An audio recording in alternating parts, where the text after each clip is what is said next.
Hello po, magandang hapon. Ayan, i-share ko po sa inyo o magkakaroon tayo ng tutorial para po sa pag-i-install ng UV board na pang mayaman. So guys, yung paggamit po natin ng UV board is parang kaartehan lang yan. Dagdag design po sa ating bahay. So bali guys, i-share ko po sa inyo kasi marami po nagko-comments, marami nagtatanong kung magkano daw po yung ating UV board. Ano po daw ang tawag dito? So ito po is UV board po ito.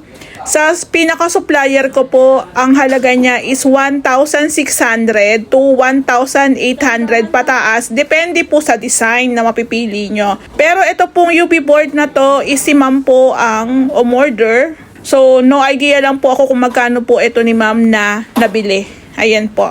So, bali guys, sa pag-install po nito, ang mga ginagamit po ditong tools is grinder, pwede rin po yung cutter. Pero syempre, iba yung pag-iingat na naman dahil sabi ko nga po sa inyo, yung mga ganitong klaseng materyales is eto na po yan, finish na po yan, ididikit nyo na lang. Kaya ingat-ingat talaga kasi kung magkamali kayo ng cuts, so abono po tayo dyan. Then, pagdating din po sa mga ganitong bagay, mga fluted panels, PVC panels, UV board, si Ray po talaga ang in charge dyan. So, kailangan dahan-dahan lang. Pinuputulan po siya kasi sobra. Patayo po kasi ang install nito, so mahaba po siya. Kailangan po natin siyang bawasan, dahan-dahan lang. So kung mapapansin nyo po, di ba pinaka-design na yan, meron pa po siyang manipis na plastic. Para siyang merong cover para po protection niya, para hindi po siya madumihan or magasgasan. So yun po, tatanggalin na lang po namin pag na-install na namin siya. So ito guys, para lang siyang kasing laki po ng plywood o kaya ng hardiplex po. Manipis lang po siya. Tapos yung pinakalikod niya is wrap po siya, wrap. Ayan. So ayan guys, kasi nga sobra mahaba siya. So patayo po yung install natin nito. Saktong-sakto, wall accent po yan. O di ba bonggang-bongga pag may ganyan ka, pang mayaman. So yung iba gumagamit ng tiles, pwede rin naman po yun. Pero ito nga po, meron tayong UV board na isang buuhan na po yan. I-install mo na lang, ilalatag mo na lang. Tapos meron ka lang pang mayaman na wall accent. So guys, ito hinuhulugan pa kasi nga medyo alam nyo na may mga part talaga ng bahay na alam nyo na hindi pantay. So kailangan natin kuhanin yung tamang sukat.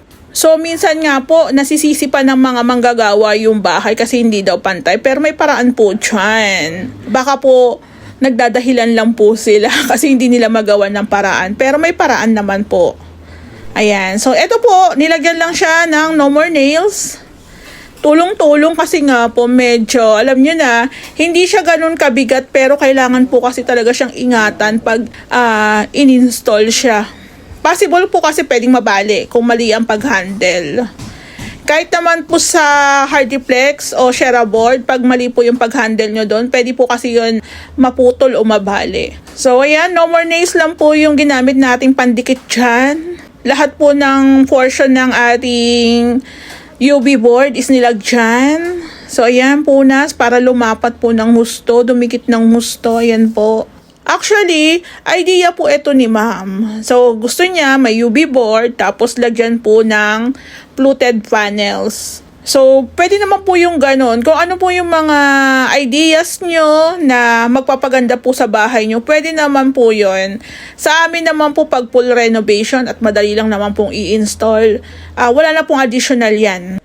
Meron po kasing mga additional works na medyo matrabaho talaga at saka mabigat din gawin. So, ito, dikit-dikit lang, putol-putol lang ng bahagya, okay na. So, wala na pong additional yan as long as magdadagdag po ng design ng ganda sa ating renovation, why not, 'di ba? Tapos bagong idea na naman po 'yan sa renovation ng Ray House Makeover. Pang mayaman.